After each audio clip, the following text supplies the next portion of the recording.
Madam Speaker, before yielding, I just want to note, for purposes of clarifying the historical record, that the Republicans of the 19th century and early 20th century bear almost no resemblance to the Republican Party of today, and similarly, the Democratic Party bears no resemblance to the Democratic Party of the 19th and early 20th century. They're the same parties in name only.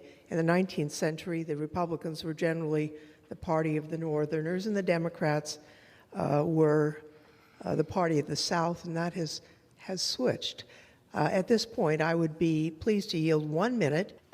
Madam Chair, for yielding and for her leadership on this very important issue. And the point that she makes is interesting because actually, in terms of the 14th Amendment, when Black Americans were given the right to vote, it was the Republicans who were the votes to make that happen, and the Democrats, to a person, voted against it. So your point is well taken. Now we're in a fight to protect that right to vote. We'll have that conversation another day. Today, Madam Speaker, you've been a dear friend for a long time. You've been to my office.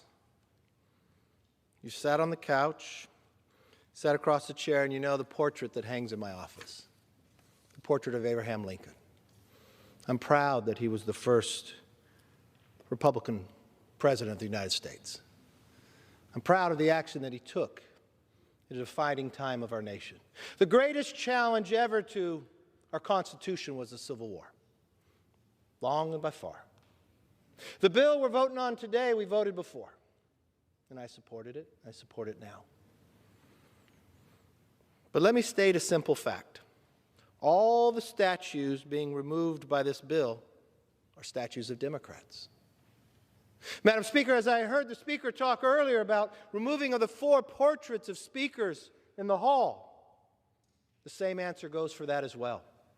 They were all Democrats. What's interesting, the statues that need to be removed were sent to the Capitol by states that were majority controlled by Democrats, sent to a House that had a majority controlled by Democrats, accepting of these statues. I think the bill should go further. Maybe it's time the Democrats change the name of their party. They may be desperate to pretend their party has progressed from their days of supporting slavery, pushing Jim Crow laws, or supporting the KKK. But let's be honest, at any place, at any time, if those fundamentals rest somewhere, we cannot let them. Let's go through of some of the words and actions of a few Democrats. Just a few years ago, then Vice President Joe Biden praised Democrat Senator Robert Byrd. He was the exalted Cyclops of the Ku Klux Klan. In his eulogy for Byrd, he said, "For a lot of us, he was a friend, a mentor, and a guide." Another leading Democrat who praised Byrd at the time was Speaker Pelosi. She called Byrd a friend, a great person, and a great American patriot. Madam Speaker, today, the Democratic Party had doubled down on what I consider this shameful history by replacing the racism of the past with the racism of the critical race theory.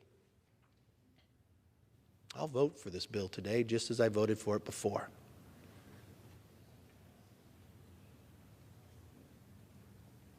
But Madam Speaker, if we have not learned anything, we should not divide our nation based on race. I applaud the Democrats for standing up, removing Democrat statues from Democrat-controlled majorities sent to a Democrat majority House who accepted them. It is about time.